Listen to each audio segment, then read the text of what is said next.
Halo Sobat Dunia Seribu Besar, semoga Sobat selalu diberi kesehatan, panjang umur, dan rizki yang melimpah, amin. Sebelum masuk ke alur ceritanya, jangan lupa dukung channel ini ya dengan klik subscribe, like, komen, dan share, terima kasih. Mari kita lanjutkan perjalanan, Li Qiye. Setelah memasuki Discover, Li Qiye dan Raja merasakan aura kunonya. Dia tidak bisa menahan napas dalam-dalam. Tampaknya telah terjadi selama jutaan tahun. Dengan demikian, satu hembusan nafas membawa periode waktu yang tak terbatas ini dengan melodi sedih yang tak berwujud. Temuka kota, dia mendecakkan bel dan berkomentar, perasaan yang tak terlupakan. Tahukah Anda tentang camilan khas di Discover yang tidak akan membuat orang bosan? Dia memandang raja yang menyamar sebagai pelayan dan berkata, mendefinisikan camilan. Sang raja tertangkap basah. Mayoritas petani bukanlah pemakan besar, terutama pada tingkat mereka, tidak perlu makan makanan dan biji-bijian. Namun kini, saat Li Qiye mengungkit peristiwa fana ini, tentu saja sang raja menjadi terkejut. Ayo, aku akan mengantarmu, haha. Anda tidak akan dapat melihatnya sendiri. Li Qiye tersenyum dan melanjutkan perjalanannya. Ada banyak penduduk di kota tua ini. Saat ini sangat ramai dan sibuk. Karakter dari seluruh dunia berkunjung untuk memberi selamat kepada klan Yu. Mereka tidak mengundang siapapun untuk merayakan keberhasilan pengulangan kematian Yu Taijun, tetapi orang-orang besar tetap datang untuk membahasnya. Li Qiye menggambarkan mengabaikan semua ini dan membawa raja dari satu jalan ke jalan lain melalui lautan manusia. Dia pernah ke Discover sebelumnya tetapi Li Qiye lebih akrab dengan setiap jalan. Setelah melewati banyak tikungan dan tikungan, raja merasa sedikit pusing dan tidak tahu kenapa. Dia hanya tahu bahwa dia masih di Discover. Mereka akhirnya sampai di sebuah gang sempit dan panjang tanpa cahaya. Itu sangat sunyi tanpa ada orang di sekitarnya. Sepertinya ini adalah daerah kumuh dengan bangunan yang compang camping. Banyak di antara mereka yang ditinggalkan. Hanya orang-orang tua dan lemah yang tinggal di sini. Mereka sampai di sebuah pub kecil dengan pintu masuk kecil dan spanduk bertuliskan Feng. Kata itu memudar seiring bertambahnya usia dan hampir tidak terbaca. Bahkan manusia pun tidak ingin berkeliaran di pub ini, apalagi para petani. Li Qiye sedikit tersenyum setelah melihat spanduk sebelum memasuki pub. Raja mengira Li Qiye akan membawanya ke restoran tua untuk makan sesuatu yang istimewa, bukan ke pub yang kumuh. Mereka menemukan tempat ini sangat kecil dengan hanya beberapa meja dan beberapa bangku yang ditempatkan secara acak. Konternya diposisikan secara tidak mencolok di sudut dengan lampu minyak yang redup. Itu sangat lemah sehingga hanya angin sepoi-sepoi saja yang bisa meniupnya. Oleh karena itu, pub kecil ini memiliki kesan terang. Jika tidak, keadaan akan menjadi lebih gelap. Orang tua itu sedang berbaring di meja dengan jubah hijau muda. Cukup sederhana tanpa hiasan apapun. Entah sudah berapa lama dia memakai jubah ini. Warnanya menjadi putih karena terlalu sering dicuci. Meski begitu, jubah tua ini masih sangat bersih tanpa titik pun debu. Sepertinya lelaki tua itu sangat rajin menjaga kebersihannya. Dia mempunyai penampilan yang sangat lurus. Meskipun keriput, wajahnya tampak tegas dan kuat seolah-olah dia diukir dari pisau yang kuat. Dia tampak tertidur nyenyak, tidak ada apapun di dunia ini yang penting baginya. Raja tidak berkomentar mengenai pub ini. Dia mengira akan ada domain terpisah di dalamnya, tetapi ternyata tidak. Li Qiye berjalan ke konter dan dengan lembut mengetuk untuk mengatakan, ada beberapa tamu. Orang tua itu bangun. Dia perlahan membuka mata lamanya dan menatap Li Qiye dengan hati-hati. Sayangnya, sepertinya matanya sudah tua tidak bisa melihat Li Qiye dengan jelas tidak peduli seberapa lebar dia membukanya. Oleh karena itu, dia harus mengucek matanya. Apa? Ada sesuatu di wajahku. Atau apakah aku bahkan lebih cantik dari beberapa wanita cantik? Li Qiye tertawa kecil dan berkata dengan santai.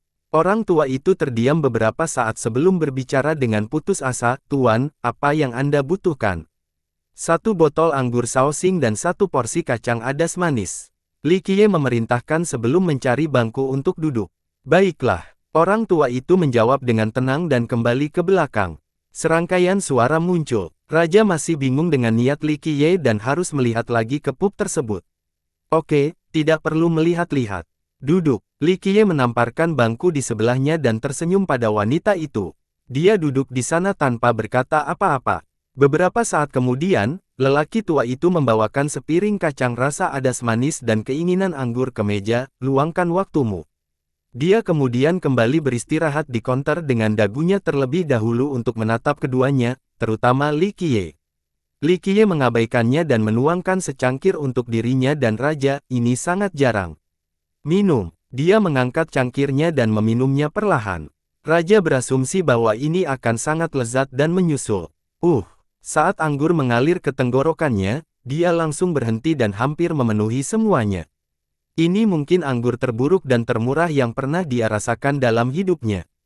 Dia menyimpulkan bahwa hanya manusia termiskin yang akan meminum anggur jenis ini, bahkan tidak bernilai 1 koin perunggu pun. Tidak ada kata-kata untuk menggambarkan rasa tidak enak ini, bahkan lebih buruk daripada meminum air kencing kuda. Masalahnya adalah Li Qiye tidak mengalami kesulitan meminumnya. Dia membutuhkan waktu seolah-olah ini adalah anggur terbaik di dunia, yang bisa mengubah seseorang menjadi abadi. Dia hanya mencoba yang terbaik untuk menelan anggur yang buruk ini. Kulit kepalanya kesemutan dan dia meletakkan cangkirnya setelah 1 tegukan. Li Qiye menikmati pengalaman itu dan akhirnya bertanya padanya, "Kamu ingin mencoba kacang?" Dia tidak nafsu makan setelah melihatnya dan menggelengkan kepalanya. Li Qiye hanya tersenyum dan meraih segenggam penuh. Dia mengupasnya sebelum melemparkannya ke dalam mulut gigi dan mengunyahnya dengan suara yang renyah. Dia menyesapnya lalu makan lebih banyak kacang seolah-olah itu adalah makanan lezat. Raja tidak berkata-kata saat menonton. Apakah ini makanan spesial yang dia bicarakan? Mungkin Verces memiliki dorongan yang aneh dibandingkan yang lain. Pria itu melanjutkan seperti orang abadi yang sedang menikmati makanannya. Sementara itu, penjaga toko masih menatap Li Qiye seolah ada sesuatu pada pria itu yang menarik perhatiannya. Dia sama sekali tidak peduli dengan raja. Li Qiye tidak peduli seperti sebelumnya dan terus makan dan minum. Akhirnya, suara keras terdengar dari luar. Selanjutnya, sekelompok orang masuk ke dalam pub kecil dari pintu masuk yang gelap. Pub kecil ini langsung dipenuhi lebih dari 10 pendatang baru. Kelompok itu segera mengepung keduanya. Raja memperhatikan pakaian mereka dan menjadi terkejut. Ini adalah klan Yu. Paman keempat, ini bocah. Seorang pemuda menunjuk ke arah Li Qiye. Pemuda itu adalah Yuzan yang dipukuli habis-habisan di Nusantara oleh Li Qiye. Dia jauh lebih berani kali ini dan berani berdiri di hadapan Li Qiye tidak seperti rasa takut di akhir pertemuan mereka sebelumnya. Li Qiye meletakkan cangkirnya dan dengan dingin menatap pemuda itu, mendorongnya untuk mundur beberapa langkah di hadapan pria paruh baya itu. Itu bukan karena dia tenggelam. Rasa sakit akibat penyiksaan terakhir kali membuatnya putus asa. Tanpa obat-obatan luar biasa dari klannya, dia harus tetap berada di tempat tidur selama 1 tahun lagi. Di luar imajinasi ahli dari klan, pria paruh baya itu adalah paman keempatnya. Dia berotot dengan mata seperti kilat. Dia berada di urutan keempat tetapi budidayanya sebagai teladan yang kuat hanya lebih lemah dari Master Klan Yu. Klan Yu tidak bisa menahan amarah akibat pemukulan tersebut sehingga setelah murid-murid mereka melihatnya di Discover, Yuzan segera meminta pamannya untuk membalas dendam. "Kaulah yang mengalahkan orang-orang dari klan kami." Paman keempat menatap Li Qiye dan bertanya perlahan. Li Qiye akhirnya menatapnya dan berkata dengan malas, "Terus kenapa?" Bam! Pria itu membanting meja dan menyebabkan cangkir-cangkirnya melompat sambil berteriak, "Bagus, ada baiknya kamu mengakui hal ini. Kalau begitu, bagaimana kamu ingin menyelesaikannya? Kenapa repot-repot menyelesaikannya?" Li Qiye tersenyum dan berkata. Yang ditanggapi oleh pamannya, "Berhentilah mengoceh. Klan Yu kami tidak memilih yang lemah. Saya akan memberi Anda 2 pilihan sekarang. Berlututlah dan akui kesalahanmu atau aku akan membalas budi dengan mematahkan kakimu. Dan jika aku tidak memilih salah satu dari pilihan itu." Li Qiye mendengus. Bam! Dia membanting meja lagi, "Kalau begitu, kamu mendekati kematian. Tuan, silakan duduk jika Anda ingin makan tetapi pergilah keluar untuk berkelahi." Orang tua itu segera mengumpulkan cangkir dan piring di atas meja dan memberi tahu paman keempat. Paman keempat memandangnya dan dengan santai membuang sebatang emas, "Pak tua, ambillah. Klan kami akan membayar jika barangmu rusak." Orang tua itu balas menatap tanpa berkata apa-apa. Paman keempat berpikir bahwa ini tidak cukup dan membuang 2 lagi, "Ini cukup untuk masa pensiunmu, tidak perlu membuka toko nanti." Orang tua itu mengambil emas itu dan kembali ke konter seolah-olah dia sedang lari dari masalah. Setelah itu, paman keempat kembali berteriak pada Li Qiye, Junior, waktunya melakukan ini. Bagus. Li Qiye menggambar dan menghabiskan cangkirnya. Paman keempat berkata dengan dingin, belum terlambat mengakui kesalahanmu sebelum aku secara pribadi mematahkan kakimu. Sungguh lucu. Oke, saya ingin melihat seberapa banyak yang telah Anda pelajari dari klan Anda. Li Qiye tidak dapat menahan tawanya. Dia duduk di sana tanpa bergerak. Hal ini membuat paman keempat marah karena dipandang rendah oleh junior seperti ini. Tidak ada yang berani memperlakukan klan Yu mereka dengan cara seperti ini di seluruh laut besar, apalagi di wilayah mereka sendiri, tidak mungkin dia bisa menelan amarah ini. Junior, kalau begitu aku akan memberikan pelajaran menggantikan seniormu. Paman keempat berteriak dan meraih Li Qiye. Retakan. Tulang patah saat pamannya masih berbicara. Ah! Darah muncrat kemana-mana. Seluruh lengannya robek seluruhnya. Kamu! Paman yang terkejut itu segera mundur tetapi sudah terlambat. Tendangan Li Qiye secepat kilat dan mengenai dada. Pria itu terbang keluar dari pub sambil muntah darah. Yuzhan dan murid lainnya menjadi pucat karena ketakutan. Paragon seperti paman mereka mendarat dengan mudah. Aku akan mengampuni nyawamu hari ini karena pertimbangan terhadap matriark Yu. Enyahlah. Li Qiye melemparkan lengannya yang berlumuran darah ke arah Yuzhan dan mengucapkannya dengan dingin. Anak laki-laki itu sangat ketakutan. Dia tidak mengira pamannya akan kalah satu gerakan pun. Setelah mendapatkan kembali akalnya, dia keluar berlari dari pub. Semua murid menerapkan keluar dan membantu paman mereka yang tidak sadarkan diri sebelum melarikan diri seperti angin. Raja menenangkannya setelah melihat ini. Kelompok itu baru saja mendekati kematian. Yang paling ganas akan membunuh dewa jika ada yang menghalanginya. Baiklah, tunjukkan dirimu yang sebenarnya. Li Qiye duduk dan meniup kulit kacang dari meja. Mereka tersebar di mana-mana di tanah dan benar-benar membentuk diagram. Ia segera hidup kembali dan berubah menjadi burung gagak. Ia terbang menuju konter dan menatap lelaki tua itu. Dia langsung berdiri dengan takjub. Raja terkejut. Apa yang mengejutkan tentang burung gagak? Namun, dia menjadi terkejut pada detik berikutnya. Saat lelaki tua itu membuka matanya, sinar penyeberangan waktu yang mengerikan keluar. Dia merasa seolah-olah dewa sejati yang tertinggi sedang menekan seluruh lokasi. Dia tidak bisa bernapas sedikit pun dan merasakan kursinya sedingin es, tidak mungkin dia bisa berdiri di hadapan mengerikan ini. Badai muncul di pikiranku. Dia tidak mengira lelaki tua ini memiliki keberadaan yang begitu mengerikan. Oke, Zheng Feng, aku sudah meminum anggur jelekmu. Saatnya mengeluarkan yang bagus. Li Qiye menggeliat dan berkata datar. Tatapan itu menghilang saat mata lelaki tua itu menjadi kacau lagi. Dia menarik napas dalam-dalam dan berjalan maju dengan tergesa-gesa untuk membungkuk. Saya tidak menyangka Anda datang dengan tubuh asli Anda, Yang Mulia. Izin. Bukan salahmu karena kamu terjebak di sini selamanya. Li Qiye tersenyum dan merasa kecewa, tidak ada yang benar-benar menarik minatmu di dunia ini, bangkitlah. Orang tua itu akhirnya berdiri tegak setelah diberi izin. Setelah bertahun-tahun, kamu tidak berubah sama sekali. Namun, saya sedikit terkejut karena Anda tidak peduli dengan keturunan Anda. Apakah kamu tidak takut aku membunuh mereka semua? Li Qiye mendengus. Lakukan jika Anda mau, Yang Mulia. Hanya sekelompok orang bodoh yang bodoh. Orang tua itu dengan tenang menjawab tanpa peduli. Raja terkejut sekali lagi. Orang tua ini sebenarnya dari klan Yu. Sepertinya kamu telah menempuh perjalanan cukup jauh di jalur ini, sudah menembus batas. Saya khawatir bahkan Kaisar Abadi Muzuo tidak mencapai level ini setelah menciptakan seni ini. Li Qiye berkomentar dengan penuh emosi. Anda terlalu baik, Yang Mulia. Saya hanya seorang lelaki tua, bosan dan menunggu kematian. Orang tua itu tersenyum santai. Merupakan suatu kebahagiaan bisa menunggu kematian. Setidaknya, waktu masih mempengaruhi Anda, tidak ada yang lebih baik dari ini. Li Qiye berkata sambil tersenyum. Lelaki tua itu dengan paksa tersenyum, tidak tahu bagaimana harus merespons. Baiklah, bawakan anggurmu yang enak, kata Li Qiye. Orang tua itu memasuki ruang bawah tanah dan mengeluarkan toples lain yang berisi lebih banyak kacang untuk Li Qiye. Dia secara pribadi menuangkannya ke dalam cangkir juga. Aroma pub terpenuhi sepenuhnya. Mudah untuk mengatakan bahwa ini adalah yang terbaik dari yang terbaik hanya dengan baunya. Tentu saja, Raja hanya bisa berdiri di samping. Dia tidak beruntung menikmati anggur dari level karakter ini. Li Qiye meminum semuanya dalam satu tegukan dan perlahan mengunyah kacangnya. Dia akhirnya berkata, kamu masih terampil seperti sebelumnya.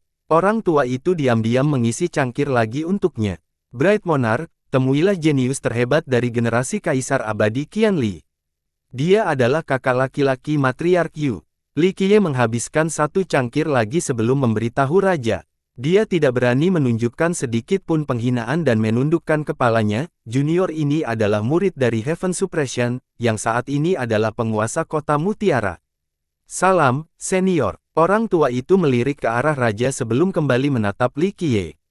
Dia tersenyum kecut dan berkata, Yang mulia, saya hanya hantu sekarang. Aku tahu. Li Qiye mewakili lengan bajunya dan berkata dengan datar, kamu sudah lama tidak peduli dengan hal-hal duniawi. Namun, Gu Zun akan mati di masa depan sehingga seseorang perlu menjaga Heaven Suppression. Menurutku di Laut Besar, kamu akan hidup paling lama, jadi aku serahkan ini padamu.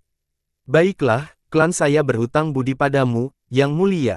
Orang tua itu langsung setuju. Klanmu sudah melunasi utangnya. Li Qiye tersenyum. Orang tua itu mengangguk lalu berkata kepada Raja, datang saja dan temui aku nanti. Zheng Feng adalah seseorang yang telah hidup selama 3 generasi. Jangan ganggu dia dengan hal-hal sepele. Jika Heaven Suppression menghadapi krisis eksistensial nanti, Anda dapat meminta bantuannya. Li Qiye menasihati, seseorang yang telah hidup selama 3 generasi. Raja tersentak kedinginan setelah mendengar ini. Dia selalu membayangkan betapa menakjubkannya keberadaan terbaik ini, tetapi hal itu tetap mengejutkannya. Makhluk seperti itu berada di luar imajinasinya. Meskipun banyak leluhur God King yang sudah lama tinggal di Kaisar Fana, mereka selalu terkubur di bawah tanah, bukan tipe kehidupan nyata. Lebih tepat disebut hibernasi untuk menunda umur mereka. Bahkan calon God King dan Kaisar hanya akan hidup paling lama 1 generasi sebelum meninggal. Jadi, hidup untuk 3 orang terlalu menakutkan. Dia telah mendengar tentang legenda tersebut. Hanya ada 1 orang yang telah hidup selama 3 generasi, nenek moyangnya, Raja Naga Hitam. Orang tua itu secara alami bisa melihat sikapnya. Dia dengan tenang berbicara tanpa rasa bangga, saya hanyalah jiwa pengembara yang menjalani kehidupan pinjaman, sama sekali tidak sebanding dengan talenta tertinggi seperti Raja Naga Hitam. Situasi kami tidak sama. Hentikan, Zheng Feng, tidak perlu rendah hati. Kamu mungkin bukan tandingan Raja Naga Hitam, tapi kamu tetaplah eksistensi yang hanya bisa dihitung dengan jari di 9 dunia. Ketika kamu melawan Kaisar Abadi Qianli saat itu, kamu sebenarnya selamat di bawah pembantaian kekaisaran yang sebenarnya. Itu adalah pencapaian yang sangat langka.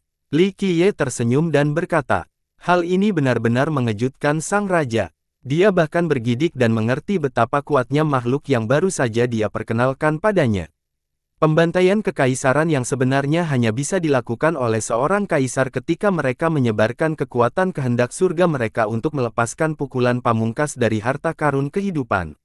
Ingatlah bahwa selama jutaan tahun, banyak yang mengaku telah menantang kaisar. Meski kalah, itu tetap merupakan prestasi yang patut dipuji. Faktanya, selama tantangan ini, para kaisar hanya menggunakan metode biasa untuk melawan mereka tanpa memanfaatkan kehendak surga karena kekuatan surga yang tak terbayangkan. Sayangnya, lelaki tua ini mampu bertahan dari serangan sebenarnya dari Kaisar Abadi Qianli. Ini suatu prestasi yang luar biasa. Itu karena kaisar tidak ingin membunuhku. Orang tua itu menghela napas. Kerendahan hatinya tidak mengurangi prestasinya. Bahkan kaisar penyerang akan mati sebelum serangan sebenarnya seperti ini. Raja akhirnya sadar kembali dan membungkuk lagi ke arah lelaki tua itu. Kata-kata tidak ada artinya pada saat ini. Li Qiye mewakili lengan bajunya di dalamnya dan berkata, pergi sebentar, aku punya urusan pribadi untuk berdiskusi dengan Zheng Feng. Sang raja diam-diam mengangguk dan pergi dengan pikiran yang masih terguncang. Orang tua ini jelas cukup kuat namun dia tetap bermaksud penuh hormat terhadap Li Qiye. Siapakah orang ini yang membuat eksistensi puncak memperlakukannya seperti ini? Li Qiye tersenyum dan berkata setelah dia pergi, tidak perlu terlalu diam.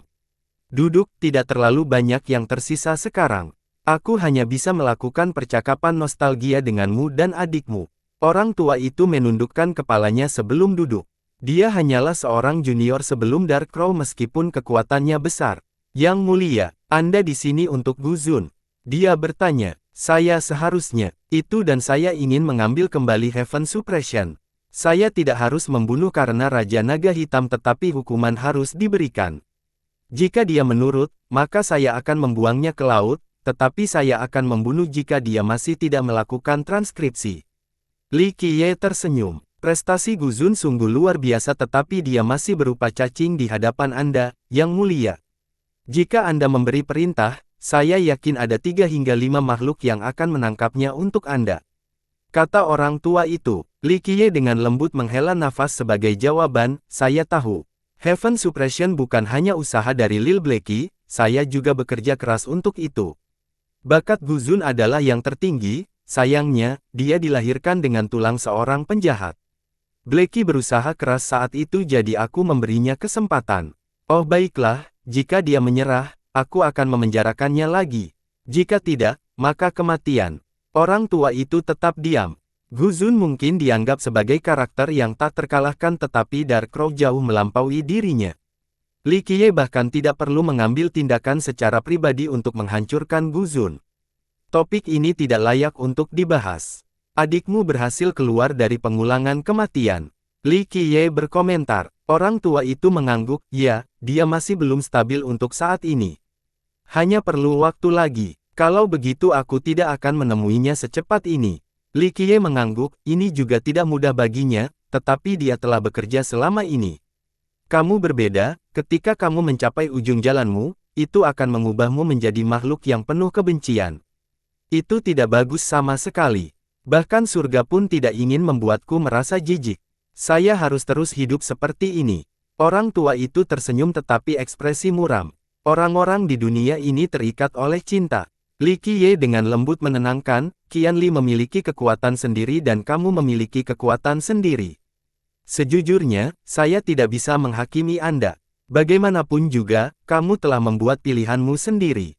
Orang tua itu menghela nafas sebagai jawaban, saya bisa mengerti mengapa Kaisar tidak menyukai saya. Dia bisa bertahan di jalan ini tidak seperti saya. Seseorang yang luar biasa seperti dia bisa melangkah lebih jauh. Bakatmu jauh lebih baik dari dia. Ini juga bukan masalah ketekunan, hanya hatimu. Li Qiye menunjuk ke dalam hatinya dan berkata, pada awalnya, kamu tidak melompat keluar dari Grand Dao Kaisar Abadi Muzuo dan hanya jatuh lebih dalam ke dalam. Dia berhenti sejenak, saya tidak mengatakan bahwa Grand Dao-nya menghancurkan Anda. Dengan bakat Anda bisa melompat keluar tetapi Anda memilih sebaliknya. Oleh karena itu, Qianli menjadi Kaisar dan Anda ada di sini. Saya tidak tahu harus berkata apa, Anda hanya membuang-buang waktu dan menunggu kematian sekarang. Yang mulia, Anda mencoba membimbing saya saat itu, lelaki tua itu tersenyum dan berkata, tetapi saya terlalu bodoh untuk bersinar. Aku telah mengecewakanmu. Seperti yang saya katakan, setiap orang memiliki jalan dan keinginannya masing-masing.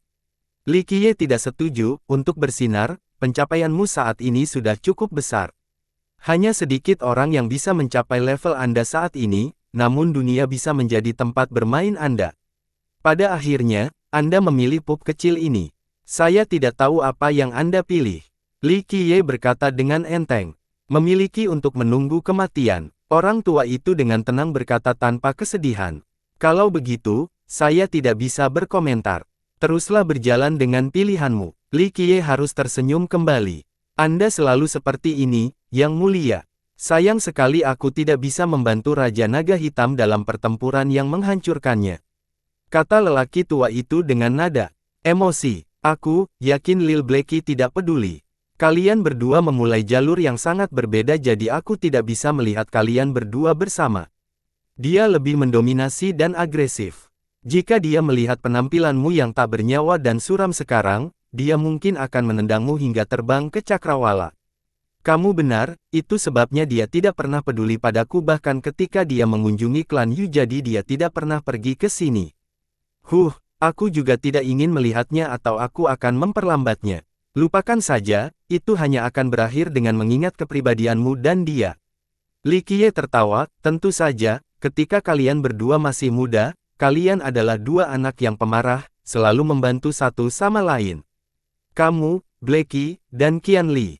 Sejujurnya, sungguh menyenangkan melihat tiga talenta luar biasa. Meskipun kamu tidak berasal dari bimbinganku, aku senang mendengar orang-orang menyebut kelompokmu sebagai tiga pahlawan. Li Qiye menghela nafas saat ini. Ya, itu adalah tahun-tahun yang tak terlupakan. Orang tua itu mengenang, saya terjebak lebih maju dan tidak bisa bergabung dengan kam Anda, tetapi saya tidak pernah melupakan pengajaran Anda. Dalam hatiku, kamu tetaplah tuanku. Sayangnya, aku telah mengecewakan ekspektasimu yang tinggi, gagal menjadi seorang kaisar seperti Qianli dan seorang tiran selama 3 generasi seperti Blackie, pada akhirnya aku bukanlah siapa-siapa. Dia masih tersenyum tanpa penyesalan. Li Qiye senang melihat sikap tenang orang tua itu, pilihan setiap individu menentukan masa depan mereka. Ini semua bisa terjadi hanya dengan satu pemikiran. Itu pasti berdampak pada kalian bertiga. Dia dengan sentimental melanjutkan, latar belakang Qianli sedikit lebih buruk, sama dengan kondisinya, tapi kepercayaan dirinya tidak pernah goyah. Dia tahu dia akan menjadi naga suatu hari nanti untuk mendapatkan kehendak surga. Itu sebabnya dia menjadi seorang kaisar. Sedangkan Lil Blackie, dia menyukai tantangan. Orang gila yang hanya ingin bertarung. Itu sebabnya dia memerintah selama 3 generasi. Dia melampaui batasnya sendiri dalam masing-masingnya sambil mengambil jalan yang berbeda setiap saat. Dia menatap lelaki tua itu dan berkata, adapun kamu, Zheng Feng, kamu bersembunyi atau sekadar bosan dengan semuanya. Itu sebabnya kamu tidak ingin meninggalkan sarangmu dan akhirnya menjadi penjaga toko hanya dengan lampu ini sebagai temanmu. Saya setuju. Qianli memiliki garis kekuasaannya sementara Raja Naga Hitam memiliki dao tiraninya. Bagiku, saya mungkin tidak bisa mengalahkan iblis dalam diri saya. Kata orang tua itu, iblis batiniah. Orang lain mungkin memilikinya, tetapi Anda tidak. Jalan ini mengarah pada kebencian terhadap surga. Setan batin apa yang dapat Anda miliki? Apa yang lebih menakutkan daripada tidak diinginkan oleh surga? Itu juga masuk akal. Zheng Feng tersenyum santai. Li Qiye hanya mendinginkan dan meminum anggur berkualitas itu. Di matanya, Zheng Feng tidak memiliki banyak kekurangan. Hanya saja jalan yang dipilihnya mengarah pada kegelapan. Yu Zheng Feng adalah kakak laki-laki Nyonya Besar Yu dan berasal dari era yang sama dengan Raja Naga Hitam dan Kaisar Abadi Qianli. Ketika dia masih muda, Yu hanyalah klan kecil. Kakak mungkin saat itu menderita penyakit mematikan. Semua dokter terkenal menyerah. Untuk menyelamatkan adiknya, dia mencoba yang terbaik dalam menjaganya untuk menjadi makhluk yang tak terkalahkan. Sifat karma kehidupan menghendaki demikian. Selama petualangannya, dia menemukan Grand Dao tertinggi Kaisar Abadi Mu Zuo. Sejak saat itu, dia memulai jalan yang tiada taranya. Ada banyak orang jenius di mana-mana pada era itu. Dia, Raja Naga Hitam, dan Kaisar Abadi Qianli selalu bersama karena Li Qiye. Yang lain memuji mereka sebagai tiga pahlawan saat itu. Belakangan, Zheng Feng jatuh cinta pada Kaisar. Namun, dia sangat gigih menempuh jalurnya tanpa menoleh ke belakang dan tidak memiliki perasaan apapun padanya. Zheng Feng akhirnya kalah darinya dalam kompetisi juga. Hal ini membuatnya sedih. Meskipun memiliki kekuatan untuk menantang seorang kaisar, dia menjadi bosan dengan dunia biasa sehingga dia kembali ke Discover untuk membuka sebuah pub dan menghabiskan harinya tanpa melakukan apapun. Sedangkan untuk adiknya, Dark Crow saat itu memberikan perlakuan yang tepat. Namun, bahan yang dibutuhkan terlalu sulit ditemukan karena merupakan obat abadi. Karena itu dia tidak punya pilihan selain menyegel saudaranya sampai Kaisar Abadi Qianli menemukan obat-obatan mitos abadi. Zheng Feng kemudian meminta bantuan Li Qiye dan mereka akhirnya menyelamatkan Matriarch Yu. Beberapa saat kemudian, Nyonya Besar Yu bergabung dengan Legiun Naga Hitam. Saat itulah Zheng Feng benar-benar menutup diri dari segalanya dan dunia melupakannya. Tidak ada yang tahu bahwa ada seorang master luar biasa yang bersembunyi di pub kecil ini. Yang mulia, saya paling mengagumi Anda dari semua orang. Saya tidak tahu bagaimana Anda melanjutkannya, saya pasti tidak bisa melakukannya. Dia menyesapnya setelah menuangkan secangkir lagi untuk Li Qiye. Hanya harus terus berjalan. Li Qiye meminumnya dan berkata sambil tersenyum. Dia tersenyum kecut, lebih mudah diucapkan daripada dilakukan. Anda telah berjalan selama jutaan tahun sekarang. Itu adalah jangka waktu yang sangat lama. Kamu pasti menderita tanpa henti, mengucapkan selamat tinggal kepada banyak orang yang kamu cintai dan bahkan menguburkan mereka, namun kamu tidak menjadi gila atau menjadi iblis. Anda tentu saja bukan orang suci atau memilih bersembunyi dari dunia. Anda adalah diri Anda sendiri setelah masa-masa sulit, tidak pernah mengubah tekad Anda terlepas dari tantangan yang berbahaya. Angin dan hujan menemani perjalananmu dengan bau darah. Raja Naga Hitam pernah berkata bahwa jika dia mengalami begitu banyak rasa sakit sepertimu, dia akan mulai membenci dunia dan menjadi monster. Hati Daomu bukanlah sesuatu yang bisa dibandingkan dengan kami sebagai junior. Dia menghabiskan cangkirnya dalam satu tegukan sebelum menghela nafas panjang. Li Qiye sebenarnya tidak tahu harus berkata apa dan terus minum dengan tenang. Pria itu benar, dia telah mengusir dan bahkan menguburkan banyak orang yang dicintainya. Dia pernah mempunyai banyak teman dan orang kepercayaan yang setia, tetapi pada akhirnya, dialah satu-satunya yang tersisa. Banyak yang meninggal karena usia tua sementara dia terus hidup. Hal yang paling menyakitkan dalam hidup bukanlah kematian. Ia menyaksikan orang-orang yang dekat dengan Anda mati satu persatu. Pada titik ini, kematian menjadi kelegaan yang manis. Ada cukup banyak orang yang hidup selama ini di dunia ini. Li Qiye berkata datar. Zheng Feng tidak setuju, saya tahu, Anda telah memberi tahu saya tentang mereka tetapi mereka tidak benar-benar hidup, hanya menyegel diri mereka sendiri dengan tidur. Ini tidak sama dengan Anda yang menapaki alam fana selama beberapa generasi. Waktu dan keduniawian membasuh tubuhmu tetapi mereka tidak dapat menghancurkan keinginan dan hatimu. Senang rasanya bisa hidup. Li Qiye menjawab. Itu bukanlah respon yang sempurna karena dia tidak tahu bagaimana membantu pria itu. Zheng Feng memahami semua logika dan rasionalitas saat ini. Jika dia ingin melompat keluar dari daunnya, dia harus mengandalkan dirinya sendiri.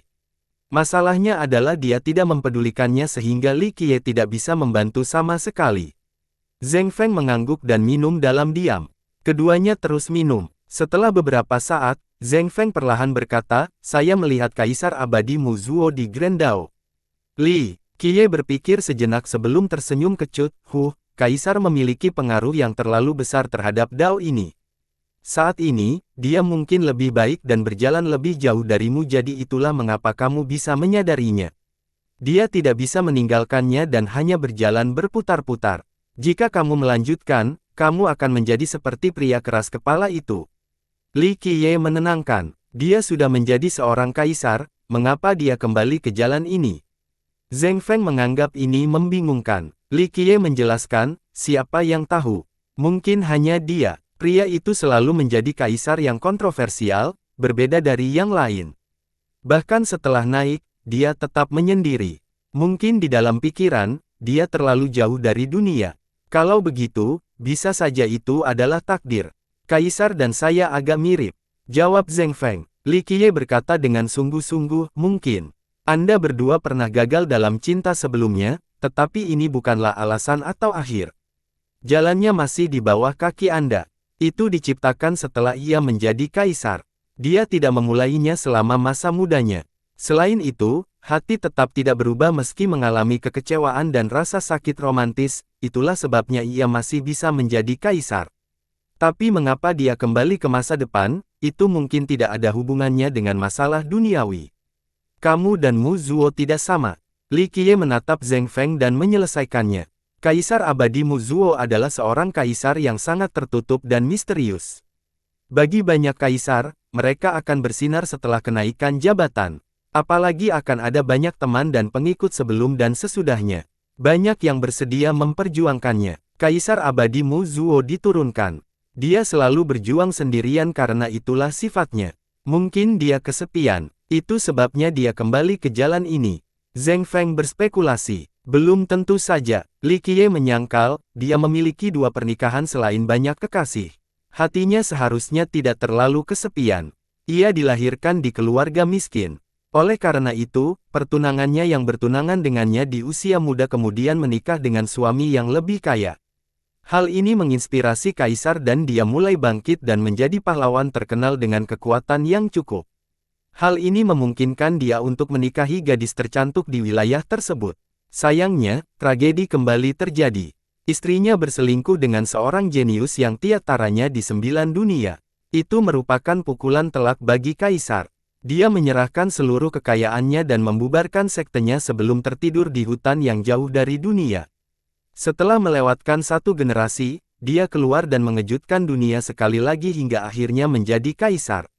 Dengan itu, ia menemukan banyak kekasih dan akhirnya menikah dengan salah satu wanita tercantik di dunia. Prestasi seperti itu merupakan dambaan seumur hidup banyak orang. Namun, kaisar merasa hidup ini membosankan dan dibiarkan begitu saja. Sejak saat itu, tidak ada lagi yang mendengar tentang dia. Dia tidak menciptakan sekte atau mewariskan Grand Dao-nya. Meskipun generasi masa depan mengembangkan hukum kaisarnya, bukan dia yang mewariskannya. Zheng Feng meminum anggurnya dan akhirnya berbicara, saya benar-benar ingin tahu mengapa kaisar memilih untuk kembali dengan Grand Dao ini. Dia juga Grand Dao yang ditinggalkan oleh kaisar mengembangkan. Namun, ini bukanlah kaisar yang digunakan untuk menaikkannya. Nama Dao ini adalah World Letih, diciptakan oleh kaisar abadi Mu Zuo setelah kenaikannya. Dia juga tidak mengolahnya dan hanya meninggalkannya. Zheng Feng terjadi secara kebetulan di kemudian hari. Kamu bisa bertanya padanya. Li Qiye tersenyum dan berkata, 9 dunia mungkin tidak memiliki apapun yang menarik minat Anda, tetapi Anda dapat meninggalkan pub ini dan memperluas wawasan Anda. Dengan itu, Anda secara pribadi dapat bertanya kepada kaisar mengapa seseorang yang tidak stabil seperti dia memilih untuk berjalan di Grand Dao ini.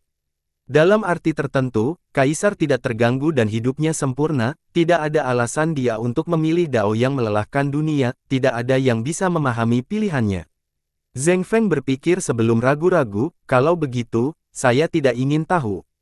Dia adalah dia dan aku adalah aku. Li Qiye mengambil waktu sejenak sebelum menjawab, apakah kamu menginginkan hal lain selain menunggu kematian? Ya, Zheng Feng tersenyum, mati di sini, di tempat yang sama saat aku melahirkanku. Hanya itu yang saya inginkan. Baiklah, Li Qiye tersenyum kecut, kamu menang, tidak ada yang bisa aku lakukan karena itu adalah pilihanmu. Apapun yang terjadi, aku tetap berterima kasih padamu. Saya sadar bahwa Anda telah mencoba beberapa kali untuk mengubah saya selama saya tinggal di sini di Po. Tapi aku hanya bisa mengecewakanmu, yang ingin aku lakukan hanyalah tetap di sini. Kata Zheng Feng. Li Qiye menyesapnya lagi, tidak, mungkin idemu benar.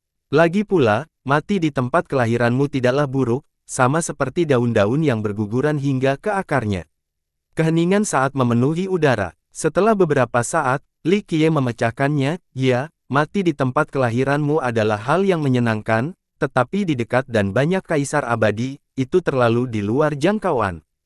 Banyak dari mereka berpikir untuk kembali suatu hari nanti untuk mati di sini tetapi mereka tidak bisa. Saya juga tidak bisa. Senang sekali Anda bisa menikmatinya. Itulah mengapa kamu hebat, sama dengan para kaisar. Anda semua ingin kematian Anda bermakna dan berharga. Itu sebabnya kalian berkumpul untuk bertarung tanpa jeda.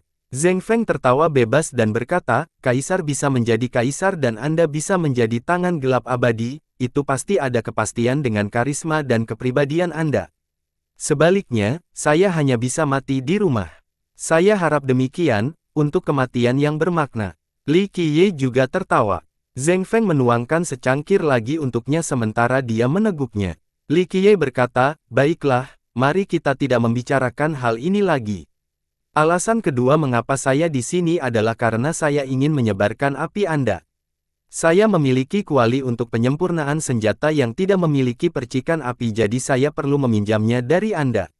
Kamu menginginkan api yang melelahkan dunia? Zheng Feng bertanya. Li Qiye mengangguk sebagai jawaban, kamu tentu memiliki api yang paling melelahkan di dunia. Zheng Feng segera pergi untuk mengambil percikan untuknya. Akhirnya, tiba saatnya bagi Li Qiye untuk pergi setelah mencapai tujuan di sini. Sebelum pergi, dia menatap Zheng Feng untuk terakhir kalinya dan tersenyum, nak, hari-hari masih panjang jadi teruslah menunggu untuk mati. Mungkin aku akan mati sebelum kamu di masa depan. Hidupmu abadi. Saya pasti akan mati sebelum Anda, yang mulia. Zheng Feng balas tersenyum. Banyak hal yang ingin mereka katakan. Pada tingkat mereka, sulit untuk menemukan seseorang untuk diajak bicara tetapi sebelum keberangkatan, kata-kata tidak dapat keluar. Setelah Li Qiye pergi, Zheng Feng kembali ke konternya dan menyatukannya lalu perlahan menutup matanya hingga tertidur. Api kecil di dalam lampu masih menyala seperti sebelumnya. Cahaya redup ini menyinari wajahnya dengan cara yang nyata. Sungguh damai bagi lelaki tua ini dan pup kecilnya yang berada di gang kecil. Sepertinya tidak ada yang memperhatikannya sampai hari kematiannya. Raja yang telah menunggu di luar dengan cepat menyusul Li Qiye. Dia harus melihat kembali ke pintu masuk setelah mengambil beberapa langkah. Dia tidak mengerti mengapa seorang guru tertinggi bersembunyi dari dunia di tempat ini. Meskipun ada banyak ahli penyendiri di dunia, mereka akan memilih lokasi yang bersifat surga dan indah. Sayangnya, karakter hebat ini bersembunyi di pup kumuh, tidak ada yang akan mempercayai cerita seperti itu. Tidak perlu melihat, Li Qiye menenangkan diri dan menghela nafas sambil berjalan, dia akan tinggal di sana selamanya, tidak akan mudah untuk mengeluarkannya. Setelah sekian lama, dia tidak bisa menahan rasa ingin mengetahuinya dan diam-diam bertanya, bangsawan muda, siapa yang lebih kuat antara Nyonya Besar Yu dan senior ini? Tak perlu dikatakan lagi tentang Matriark Yu. Dia adalah seseorang yang bertekad melawan Kaisar Abadi Yin Tian dan diakui sebagai Kaisar Penyerang. Sedangkan lelaki tua itu, dia adalah kakak laki-laki Matriark Yu yang telah hidup selama 3 generasi. Menurutmu dia terlalu tidak dikenal, kan? Kekuasaan tidak bisa diukur dengan prestise. Ibu pemimpin Yu memang memiliki kekuatan untuk menyerang seorang kaisar tetapi Yu Zhengfeng, dia jauh lebih kuat. Bahkan lebih kuat dari dia. Sang raja terguncang dan akhirnya meminta penjelasan lebih lanjut. Rumor mengatakan bahwa mereka dapat bertahan dalam 100 gerakan dari seorang kaisar yang dianggap sebagai penyerang. Li Qiye tertawa menanggapinya, 100 gerakan sebagai garis dasar. Orang bodoh mana yang menjamin hal itu? Terlalu banyak orang yang akan menjadi penyerang. Ditambah lagi, tidak semua kaisar haus darah. Mereka sebenarnya menyukai talenta dan junior sehingga mereka berbohong kepada para penantang. Dia menyimpulkan dan melanjutkan, keyakinan ini berasal dari beberapa orang bodoh yang mencoba meningkatkan nilai dan reputasi mereka sendiri. Lalu apa yang dianggap sebagai kaisar penyerang yang sebenarnya? Dia berkata dengan penuh rasa ingin tahu. Dia telah mendengar banyak hal tentang gelar ini. Keyakinan paling populer adalah pengukuran 100 gerakan. Seorang penyerang tidak mudah didapat. Li Qiye menjelaskan, standar normalnya adalah bahwa melawan kekuatan reguler seorang kaisar yang tidak bisa menahan diri, mereka hanya perlu bertahan 1000 gerakan untuk memenuhi syarat mendapatkan gelar ini. Kekuatannya biasa, dia tidak mengerti hal ini. Artinya tidak menggunakan kehendak surga. Li Qiye melanjutkan, standarnya sangat ketat sehingga kaisar tidak bisa bertindak terlalu mudah. Mereka harus berpikir cukup serius dibandingkan yang asli. Misalnya, orang-orang yang dapat bertahan dalam 100 atau 200 gerakan biasanya adalah talenta muda dan para kaisar yang bermaksud bijaksana terhadap mereka. Dia perlahan mengingat ketika Matriark Yu melawan Kaisar Abadi Yin Tian, sang kaisar benar-benar menggunakan harta karun dan hampir menghancurkan dunia. Matriark Yu mengandalkan kekuatan luar biasa untuk bertahan lebih dari 1000 gerakan. Kaisar mengakui kekuatan dan memberi gelar penyerang. Penyerang yang mengaku dirinya sendiri tidak bisa dibandingkan dengannya sama sekali.